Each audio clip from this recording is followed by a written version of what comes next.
귀한 찬양 감사합니다. 예수 그리스도의 복음의 시작을 알리며 주의 길을 예비하는 사명을 받고 사역하였던 세례 요한이 옥에 갇힘으로 그가 받은 사명이 완수되었음을 마가는 암시해 주고 있습니다. 오늘 본문 13절과 14절 사이에는 약 1년의 시간 간격이 있습니다. 그 기간 동안에 있었던 예수님의 행적들과 그 일들에 관한 기록은 요한복음 1장부터 4장에서 찾을 수가 있습니다. 14절에 요한이 잡힌 후 예수님은 갈릴리 지방으로 오셔서 하나님의 복음을 전파하였다라고 그렇게 기록합니다. 자라난 고향인 나사렛 작은 마을에서 북쪽으로 약 20마일 떨어진 가버나움으로 이사하셨고 거기서 공생의 사역을 본격적으로 시작하신 것입니다. 나사렛에서 갈릴리 지역으로 옮기신 것, 그것을 기록한 것에는 여러 이유가 있을 것입니다. 예수님이 옮기신 것도 이유가 있을 것입니다. 우선은 나사렛에서의 반대와 위협 때문이었습니다. 누가복음 4장 16절부터 30절 말씀에 보면 예수님께서는 고향인 나사렛에서 배척을 받았고 위험한 그러한 일까지도 당했었음을 기록합니다. 둘째는 가버나움은 갈릴리 지역의 중심지로서 번화하고 사람들이 많이 왕래하는 도시였기 때문에 그렇게 사람들이 많은 곳에서 복음을 널리 전파하기 위함이었을 것입니다. 그리고 세 번째로 무엇보다도 더욱 중요한 것은 이사야 9장 1절부터 2절의 말씀에 성취가 되기 때문이기도 합니다. 이사야 9장 1절 2절에 전에 고통받던 자들에게는 흑암이 없으리로다. 옛적에는 여호와께서 스불론 땅과 납달리 땅이 멸시를 당하게 하셨더니 후에는 해변길과 요단 저쪽 이방의 갈릴리를 영화롭게 하셨느니라 라고 말씀하고 있습니다. 스불론과 납달리, 이스라엘 12지파 중에 두 지파의 이름입니다. 이사야 선지자는 메시아가 갈릴리 지역인 스불론과 납달리 그 땅에서 빛이 되실 것을 예언하셨고 예수님께서는 그렇게 그 갈릴리 지역에 빛으로 오셔서 사역을 시작하신 것입니다. 이사야의 그 말씀이 성취되었음을 마가는 우리에게 알려주고 있는 것이죠. 갈릴리에서 예수께서는 하나님의 복음을 전파하십니다. 복음이란 좋은 소식, 복된 소식입니다. 그래서 하나님의 복음이란 오랫동안 기다려왔던 메시아가 죄의 권세를 깨뜨리고 이 땅에 하나님의 인격적인 통치를 시작하고자 오셨다라는 그 소식을 복된 소식, 복음이라 이야기하는 것이죠. 좀 이렇게 브레이크해서 이야기한다면 오랫동안 기다려왔던 하나님, 그 하나님이 약속하신 메시아, 그가 오셨다라는 소식이 복음인 것이고 그 메시아는 죄의 권세를 깨뜨리고 이 세상을 공의롭게 통치할 것이라는 것이 복음인 것이고 그리고 메시아가 이 일을 시작하셨다라는 이미 이것이 이제 시작되었다라는 소식이 복음인 것입니다. 구약의 소망들이 이제 실현될 것입니다. 그리고 이것은 진정 하나님께로부터 온 하나님의 복음이다라는 것이죠. 15절은 예수께서 전파하신 하나님의 복음의 내용입니다.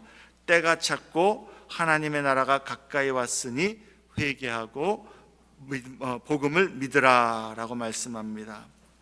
먼저 하나님의 나라가 가까이 온 것이 어떻게 복음이 되는 것입니까? 왜냐하면 하나님의 나라가 임하면 하나님의 공의와 정의, 공평과 화평이 이루어질 것이기 때문에 그렇습니다. 세상의 모든 불의함과 반목과 미움과 다툼 그리고 고통이 없어지는 하나님의 친히 다스리심으로 인하여서 참으로 평화롭고 정말 은혜로운 그러한 세상이 될 것이기 때문에 하나님의 나라가 가까이 온 것이 복음인 것이죠. 세상은 죄악과 슬픔, 고통과 상처, 억압과 불의가 끊임없이 일어나는 그러한 장소이고, 그래서 그러한 세상에서 더더욱 참으로 이 하나님의 이러한 나라를 기다리는 자들은 낮은 자들, 억압받는 자들, 가난한 자들, 그래서 세상에서 아무런 소망이 없는 그러한 소외된 사람들, 그러한 사람들에게는 하나님의 나라가 가까이 왔다라는 것이 진정 복된 소식이 아닐 수가 없는 것이죠. 예수님의 말씀은 자유와 정의와 희망을 주었기 때문에 그것을 간절히 바라는 사람들에게는 하나님의 나라가 가까이 왔다는 것이 복음이 될 것입니다. 그러나 이 세상에 취해서 세상의 것들로 편안함 가운데에 세상을 즐기고 있는 사람들에게는 하나님의 나라가 가까이 왔다는 것이 전혀 기쁜 소식이 되지 않겠죠. 또 어떠한 사람들에게 그렇다면 하나님의 나라가 가까이 왔다는 것이 복된 소식이 됩니까? 죄악과 우상, 유혹과 시험이 난무한 세상에서 하나님의 거룩한 백성의 모습으로서 경건하게 살고자 하면서 고군분투하는 자들에게 하나님의 나라가 가까이 왔다라는 것은 진정 복음으로 들려질 것입니다. 구약의 선지자들은 주의 백성들을 향하여서 하나님께서 장차 그의 메시아를 통하여 이 땅에 하나님의 나라를 온전히 임하게 하실 것을 선포했습니다. 그래서 경건한 자들에게 그 나라가 임하게 될 것을 기대하고 기다리는 가운데에 세속에 물들지 말고 계속해서 죄악과 불경함이 가득한 세대 속에서 우상과 세상의 유혹을 거절하면서 인내로서 하나님을 향하여 충성과 경건함으로 주의 말씀을 순종하며 주님의 뜻대로 살라라고 격려했던 것이요, 그 말씀 붙들고 하나님의 나라를 바라보면서 그렇게 세상을 거스려 사는 자들에게 하나님의 나라가 가까이 왔다는 소식은 복된 소식이 되는 것입니다. 하지만 하나님의 통치에 관심이 없이 이 세상과 세속에 물들어 사는 사람에게는 하나님의 나라가 가까이 왔다라는 것이 오히려 부담스럽거나 아니면 별로 감흥이 없는 그러한 소식이 될 뿐이겠죠.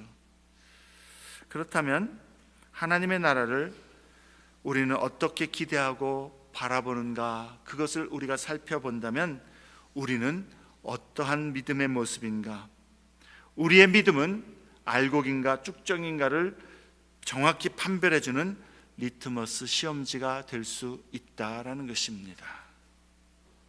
하나님의 나라를 어떻게 기대하고 바라보고 있는가, 내 모습을 살펴보면 내 믿음이 어떠한 상태인가를 분명히 드러내 줄 수밖에 없다라는 것이죠. 하나님의 나라가 가까이 왔다라는 소식이 여러분에게 복된 소식입니까? 아니면 별로 무관하거나 오면 오는 거지 뭐, 혹은 아직은 안 되는데 하는 그런 두려운 소식입니까? 이것은 아주 중요한 질문입니다. 다르게 바꿔 말하면 여러분은 오늘이라도 하나님 앞에 설 준비가 되어 있느냐라는 것이죠. 영원한 삶이 달려있는 문제이기 때문에 중요한 것입니다. 히브리서 9장 27절에 한 번 죽는 것은 사람에게 정해진 것이요 그 후에는 심판이 있으리니 말씀합니다. 죽은 후에는 더 이상 기회가 없다라는 것이죠. 심판밖에 없다라는 겁니다. 영원히 하나님 나라에서 살 것인지, 영원히 지옥 형벌의 고통 가운데 들어갈 것인지, 그 문제가 달려있는 사안이라는 것이죠. 당연히 우리는 하나님 나라에 들어가야 하지 않겠습니까? 그런데 아직 준비가 되어 있지 않다면 오늘 예수 그리스도를 여러분의 마음과 삶의 왕으로 구주로 초청하여 모셔드리기를 바랍니다. 때가 찼고라는 이 말은 무척 중요한 사건을 시작으로 뚜렷하게 구별되는 시기를 의미합니다. 어떤 중요한 사건이 그것을 계기로 중요한 의미가 부여되는 것, 그것으로 가득 차게 되는 것, 그게 때가 찼고라는 이 의미입니다. 하나님께서 작정하신 때로서, 하나님께서 작정하신 그 때로 예수님이 사역을 시작하시는 그때를 하나님께서 엄청난 중요성으로 채워주신다라는 말씀입니다. 다시 말해서 예수 그리스도의 오심을 하나님의 계시와 구원 계획의 중심에 놓으셨다라는 것을 의미하는 것이요, 그래서 예수 그리스도의 오심은 인간 역사 안에 하나님께서 들어오신 것이고, 그래서 하나님의 나라가 이제 이 땅에서 시작되었다라는 것입니다. 그것을 지금 선언하고 있는 겁니다. 중요한, 정말 중대한 그 획기적인 변화가 예수 그리스도의 오심으로 인하여서 발생하였다라는 것이죠.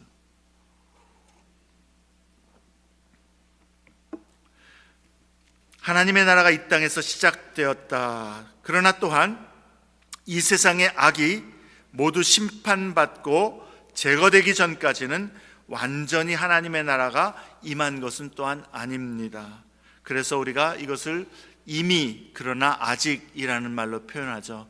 Already but not yet. 하나님의 나라는 예수 그리스도의 오심으로 이미 이 땅에 임하였고 시작되었습니다. 그러나 또한 부분적으로 드러났을 뿐 아직 완전하게 모두 임하지는 않았습니다. 이제 장차 그리스도께서 영광의 왕으로 심판주로 재림하셔서 세상의 모든 혼란을 바로잡고 온 세상을 회복시키실 것인데, 그때까지는 아직 하나님의 나라가 완전히 이 땅에 임하지 않은 것이죠. 하나님의 나라는 이미 임하였습니다. 그러나 또한 아직 완전히 임하지 않았습니다. 우리가 이 개념을 잘 알고 있는 것은 참 중요합니다. 우리 그리스도인들은 하나님 나라에 대하여 올바른 지식과 관점을 가지고 있어야 합니다. 그리스도인들이 가지는 가장 큰 오해는 하나님의 나라를 단순히 죽어서 가는 곳, 이 세상을 떠나면 가게 되는 곳으로만 생각하는 것입니다. 하지만 예수님은 하나님의 나라가 이미 너희에게 임하였느니라 라고 말씀하십니다. 이미 임하였다라는 그 측면은 그리스도를 기꺼이 자신의 왕으로 모시고 삶의 왕으로 모시고 그렇게 살고자 하는 사람들에게 하나님의 다스리심이 그 사람 안에서, 그 사람 삶에서 일어나고, 그래서 그 마음과 삶에 하나님의 나라가 이미 이루어지기 시작한 것을 의미합니다. 사람들이 마음속에 임한 하나님의 통치, 그리스도의 주되심, 그것이 이미 하나님의 나라가 임하였다라는 그런 의미의 큰 측면입니다. 그렇다면 그리스도를 믿는다라는 것은 어떤 것인지, 그리스도를 주님으로 고백하는 신앙생활은 어떤 모습이어야 하는지가 우리에게 분명해지는 것이죠. 그리스도인이 되었다라는 것, 그리스도를 주라 고백하고 구주라고 믿는다라는 것은 이제 예수 그리스도의 다스리심에 나 자신을 가져다 놓겠다라는 약속인 것이고 헌신인 것입니다. 예수는 주님이십니다. 나의 구세주요, 나의 하나님, 나의 왕이십니다. 이 고백에는 이제 나는 하나님 나라에 속한 자가 되어서 나의 소욕대로 살지 않고 왕 대신 주님의 통치에 굴복하고 순종하면서 살겠습니다라는 결단이고 서원인 것이죠. 그게 우리가 말하는 예수를 주라 고백하는 믿음의 고백인 것입니다. 그래서 이제는 그리스도를 본받아 끝까지 주님을 닮아가는 것, 그래서 하나님의 나라의 그 모습으로, 하나님 나라의 통치를 받는 그러한 모습으로 살아내는 것, 그것이 성도의 신앙생활이 되어야 하는 것입니다. 예수님은 하나님의 나라가 가까이 왔으니 회개하고 복음을 믿으라 말씀합니다. 그리고 그 예수님의 선포의 말씀 이후에 마가는 곧바로 예수님께서 제자들을 부르신 일과 그 제자들이 예수님을 즉시 따른 일을 그 뒤에 연이어서 기록해 주고 있습니다. 여기서 우리는 하나님 나라에 속하려면 어떻게 해야 하는가, 하나님 나라에 어떻게 들어가는가를 다시 한번 배우게 됩니다. 오늘 본문으로 세 가지 그 말씀을 우리가 나누고자 합니다. 첫째는 회개하라라는 메시지요. 둘째는 복음을 믿으라라는 주님의 그 메시지. 세 번째는 예수 그리스도를 따르라라는 그러한 내용입니다. 첫 번째, 주님은 하나님의 나라가 가까이 왔으니 회개하라라고 말씀합니다. 회개하는 것, 그것이 하나님 나라에 들어가는 그러한 첫 번째 요구사항이다라는 것이죠. 무엇을 회개해야 합니까? 회개라고 하는 것은 돌아서고 떠나는 것을 의미합니다. 우리는 회개라고 하면 어떤 도덕적인 죄, 양심에 꺼리는 죄, 잘못, 이런 것들만을 떠올리기가 쉽습니다. 물론 그런 것들도 회개의 한 일부분이긴 합니다만, 그러나 회개는 근본적으로 돌아서고 떠난다라는 것은 근본적으로 자기 중심적이고 나 스스로가 나의 주인이 되어 살던 모습에서 돌아서서 떠나는 것, 그것을 회개라고 말하는 것입니다. 이제는 그리스도가 나의 왕 되심을 받아들이기로 결단하고 그리스도가 나의 왕이라고 고백하기 때문에 이제 나의 삶의 전반에 있어서 모든 일들에 있어서 그리스도의 다스림을 받는 삶으로 나아가겠다라고 결단하여, 그래서 자신에게 자기 중심에서 그리스도 중심으로 자기에게서 떠나서 그리스도를 향하여 그렇게 돌아서는 것, 그게 회개라는 것이죠. 예수님이 나의 구주, 나의 주님이십니다라는 고백이 바로 이러한 회개를 의미해야만 하는 것입니다. 하나님의 나라에 속하려면 죄로부터 돌아서야만 하는 것이고, 가장 근본적인 죄의 뿌리인 자신이 주인된 삶에서 돌아서야 하는 것이요, 예수님이 이제는 나의 주님이시라고 고백하면서 우리의 삶을 이제는 예수님의 통치 아래에 놓는 그러한 삶으로 전환되는 것, 그것이 바로 회개 혹은 회심, conversion이라는 의미입니다.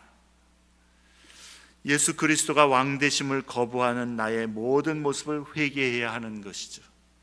예수께서 회개하라고 말씀하시는 것은 또한 하나님께서 미워하시는 것들에서 이제는 돌이켜서 그분이 사랑하는 것들로 나오라고 우리에게 요구하시는 것입니다. 그러므로 회개함으로 그리스도인이 된다라는 것은 그리스도의 다스림 아래 나의 삶과 나의 모든 것들을 이제 가져다 놓고 주께서 나의 왕 되심을 고백하며 주님께 순종하는 것, 그게 회개입니다. 그렇게 회개로 자기 중심에서 그리스도 중심으로 나의 인생과 인격을 돌이키는 전환이 없다면 그 사람은 하나님의 나라를 알지 못합니다. 하나님의 나라를 얻지 못합니다. 예수님은 하나님의 나라가 가까이 왔으니 제일 먼저 회개하라 선언하셨습니다. 우리는 가장 먼저 예수님을 나의 주, 나의 왕, 나의 구주로 모셔드리는 회개로 하나님 나라에 속한 자가 될 수 있는 것입니다. 그리고 그렇게 그리스도께로 이미 회개하여 돌아선 자는 이제 그의 삶 속에서도 계속해서 회개함이 있어야 합니다. 물론 내가 주인된 그러한 마음과 태도에서 돌아서서 이제는 그리스도께서 나의 주님이요 나의 왕으로 인정하여 예수님을 영접하였을 때에 그렇게 진정한 회심으로 주님 앞에 나를 돌이키는 것은 단 한 번이면 족합니다. 한 번으로 그것은 족하다라는 것이죠. 우리가 진정한 믿음과 회개로 예수님을 구주로 고백하고 영접했다면 주님은 우리를 새롭게 하시고 성령께서 우리 안에 오셔서 거하시며 결코 떠나지 아니하신다 약속하셨습니다. 내가 완전한 돌이킴, 그리스도가 주가 되도록 내가 주가 된 모습에서 그리스도가 주가 되는 그런 회개의 회심은 한 번이면 됩니다. 그러나 그렇게 진정한 회심으로 하나님 나라에 속한 자가 되었어도 우리에게는 또한 여전히 죄의 성품이 있기 때문에 우리는 끝까지 우리의 죄의 성품을 거슬러 싸워야 하는 것이죠. 이제 우리 안에는 두 개의 성품이 생긴 겁니다. 우리의 죄된 성품 육신의 소욕이 있었던 그 모습에서 돌이키고 난 이후에는 우리 안에 성령의 소욕이 있어서 우리로 하여금 하나님의 말씀을 따르기를 원하는 그러한 마음으로 인도해 주시고, 이 두 소욕이 우리 안에서 싸우기 때문에 때로는 우리가 성령의 소욕을 따르지 못하고 육체의 소욕을 따라 하나님 앞에 부족함과 연약함으로 그렇게 범죄하고 잘못하는 때도 있기 때문에 우리는 끝까지 우리의 죄의 성품을 거슬러 싸워야 하는 것이요, 그 안에서 우리의 부족함과 연약함을 그리스도 앞에 내려놓고 회개함으로 주님 앞에 나아가는 것을 멈추지 말아야 된다는 겁니다. 우리가 그리스도께서 나의 주님이 되기를 원하고 고백하면서도 여전히 내 안에 내 자신이 주인 행세를 하려고 하고 그리스도의 다스리심에 따르지 않고자 하는 그러한 모습은 모든 그리스도인들에게 있습니다. 그러한 유혹이 있는 것이 그리스도의 사람이 아니라는 의미가 아닙니다. 그러한 유혹이 있다라는 것이 우리가 하나님 앞에서 완전히 회개하지 않았다라는 의미가 아닙니다. 그게 우리의 현재의 모습이기 때문에 우리는 그 싸움이 있을 수밖에 없고, 그렇기 때문에 우리는 계속해서 반복적으로 우리를 주님께 굴복시키는 회개로 우리 자신을 성찰하며 주님 앞에 나아가기를 힘써야 하는 것이죠. 하나님 나라에 속한 자는 그리스도를 계속해서 닮아가는 자입니다.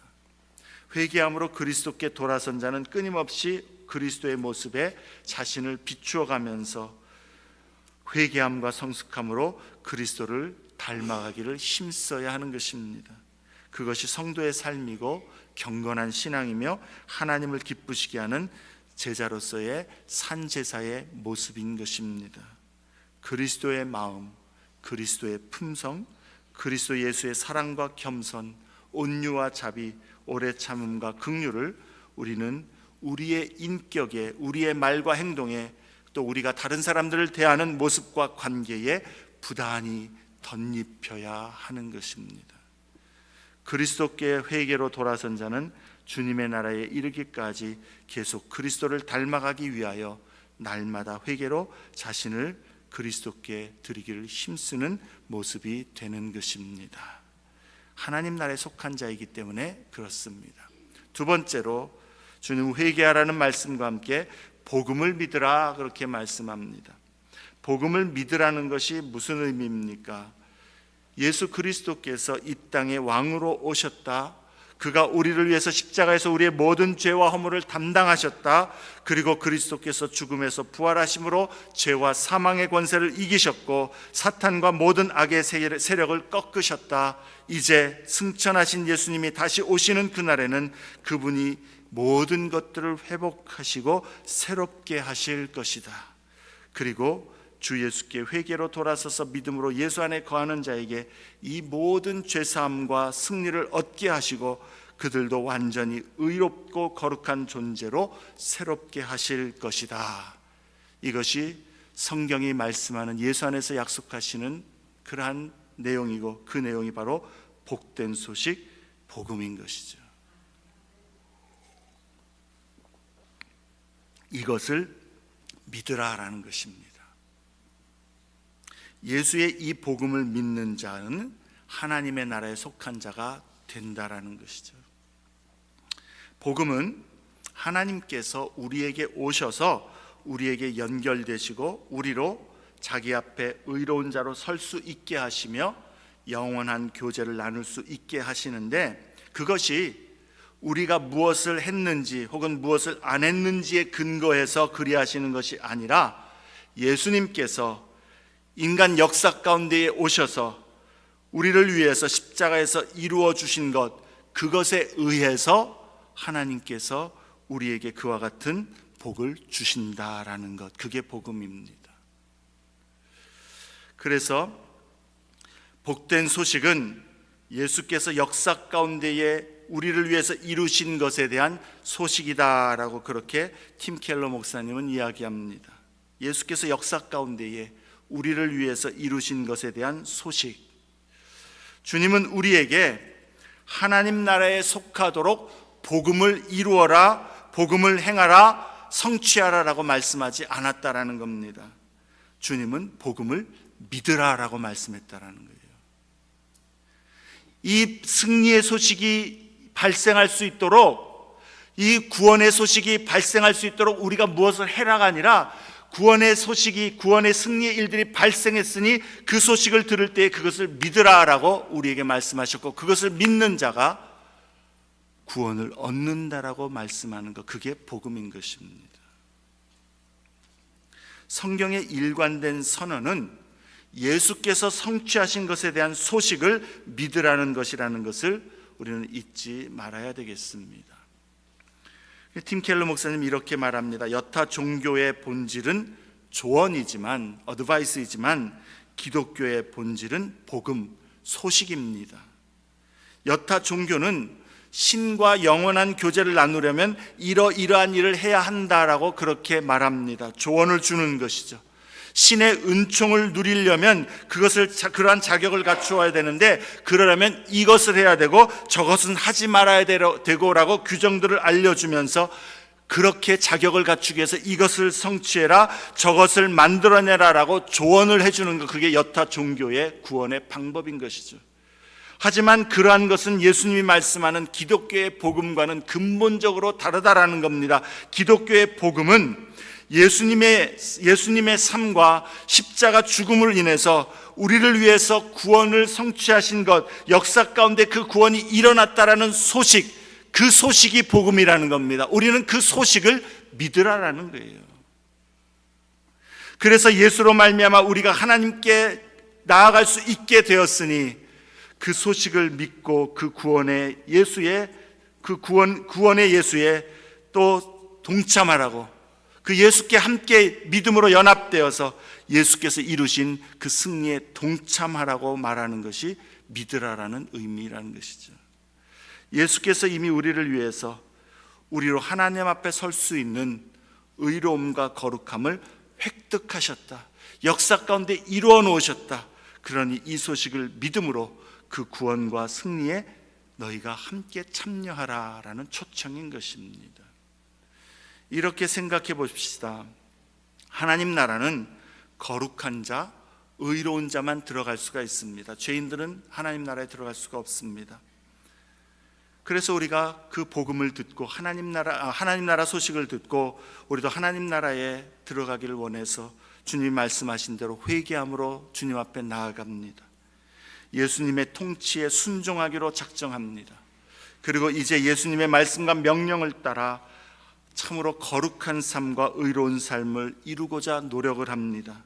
그런데 거룩함과 의로움을 추구할수록 우리는 완전할 수 없다라는 사실을 깨닫게 되고, 또한 우리 안에 있는 불의하고 부정한 죄의 성품을 우리는 발견하게 될 때마다 우리는 점점 더 나의 힘과 능력으로는 절대로 하나님 앞에 설 수 없다라는 것을 자각하고 인정하게 된다라는 것이죠. 그래서 절망할 수밖에 없고 우리의 부족함과 연약함으로 인하여 좌절할 수밖에 없습니다. 그런데 주님은 우리에게 너를 위하여서 내가 십자가에서 너의 모든 거룩과 의로움을 다 이루었도다. 예수님의 삶과 십자가 죽음을 통해서 나를 위하여 거룩함과 의로움을 성취하셨고, 회개와 믿음으로 예수님께 나아오면 그 예수님의 십자가 공로로 죄사함과 용서를 얻게 하시고 구원과 죄에 대한 승리를 주님이 이루셨기에 우리에게 그러한 구원과 승리를 주실 것이며, 우리의 거룩과 의로움이 되어주셔서 마침내 주님이 다시 오실 때에 우리를 완전하고 새롭게 하실 것이다라는 그 소식, 그 복음을 예수님께서 우리에게 들려주셨고 이루어 주셨다라는 것입니다.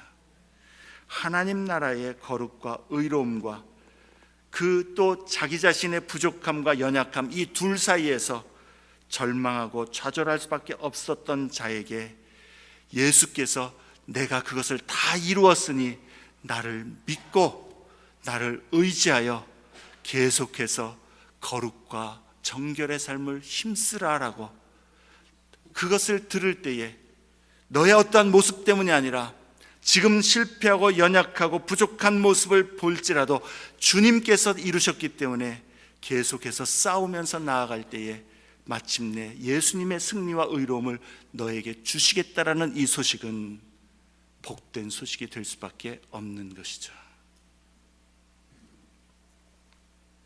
사랑하는 여러분, 그럼 이제 우리가 어떻게 해야 됩니까? 예수께서 구원과 승리를 가져오실 것을 믿고 확신하기 때문에 계속해서 거룩과 의로움을 위하여 주님의 말씀에 순종하며 그리스도의 다스림에 순종하며 싸우는 가운데에 주님 앞에 우리 자신을 드리기를 힘쓰며 나아가야 하는 것이죠.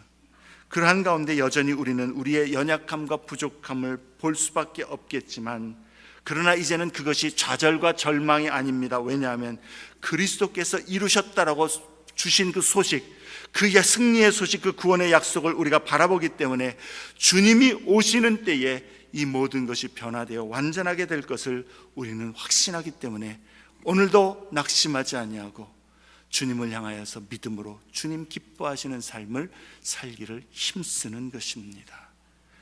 부족함을 느낄 때마다, 실패함을 깨달을 때마다, 연약함을 인정할 수밖에 없을 때마다 예수 그리스도의 그 이루신 사건, 그 십자가의 은혜, 승리, 그것을 바라보면서 믿고 주님이 이루셨다라는 것 때문에 오늘도 털고 일어나 아까 얘기했던 것처럼 회개하고 주님 앞에 또 다시 믿음으로 나아가는 것, 그것이 그리스도인의 삶인 것입니다. 주님은 복음을 믿으라 말씀합니다. 주 예수께서 역사 가운데에 십자가에서 우리를 위해서 구원과 승리를 성취하셨다라는, 다 이루셨다라는 그 소식을 믿으라 말씀하는 것입니다. 그리고 그것을 믿어 계속해서 낙심하지 말고 하나님의 나라를 바라보며 그렇게 주님 앞에 순종하며 헌신하며 달려가는 그런 선한 믿음의 싸움, 의와 거룩의 순종의 싸움을 멈추지 말라라는 격려인 것이죠. 마지막으로 하나님의 나라를 들어가기를 사모하는 자는 예수를 따르라 말씀합니다. 16절부터 20절 말씀에 예수님께서 제자들을 부르시는 내용이 나옵니다. 주님은 제자들을 보시면서 나를 따르라 라고 그렇게 그들을 초청합니다. 그 주님의 초청에 안드레와 시몬 베드로는 곧 그물을 버려두고 예수님을 따랐습니다. 또 좀 더 가서 세베대 아들 야고보와 요한에게도 그렇게 초청할 때에 그들은 아버지를 품꾼들과 함께 배에 버려두고 주님을 따랐다라고 기록합니다. 가족들을 다 버리고 직업을 다 버려야만 한다라는 의미는 아닙니다. 나중에 이들도 다시 어부 생활로 돌아가기도 했고 잠시 그렇게 바닷가에서 고기도 잡은 것 같습니다. 또 부모들과의 가족 관계도 계속해서 유지했습니다. 지금 이 본문에서 마가가 보여주고자 하는 것은 주님의 초점이 무엇인가를 우리에게 보라라는 것이죠. 예수님은 우리에게 너희가 나를 따르려면 나를 가족보다 더 귀하게 생각함으로 그렇게 따르라라는 그런 초청인 것입니다. 예수님은 우리에게 나를 알고 나를 사랑하고 나를 닮아가고 나를 섬기는 일에 있어서 너의 마음과 삶에 나를 가장 최우선으로 삼으라라고 그렇게 말씀하는 것입니다. 너무 극단적입니까? 꼭 그렇게까지 신앙생활을 해야 되는가라는 그런 생각이 드십니까? 근데 성경은요, 그게 주님을 따르는 믿음이다라고 말씀하고 있다는 것이죠. 예수님은 우리에게 그러한 믿음과 헌신과 사랑을 요구하시는 것입니다. 너무 극단적이라고, 그래서 그럴 필요까지 있겠냐라고 생각하는 것, 그것이 오히려 우리가 주님의 말씀과 주님의 놀라운 구원의 은혜와 또 주님의 우리를 향한 그 크신 사랑, 그것에 초점을 두기보다 세상적인 가치관과 개념으로 예수를 믿으려고 하기 때문에 그러한 말씀이 거부되게 되고 부담으로 느껴지고 그렇게까지 믿어야 되는가라는 그러한 생각이 들어오는 것이 아닐까요?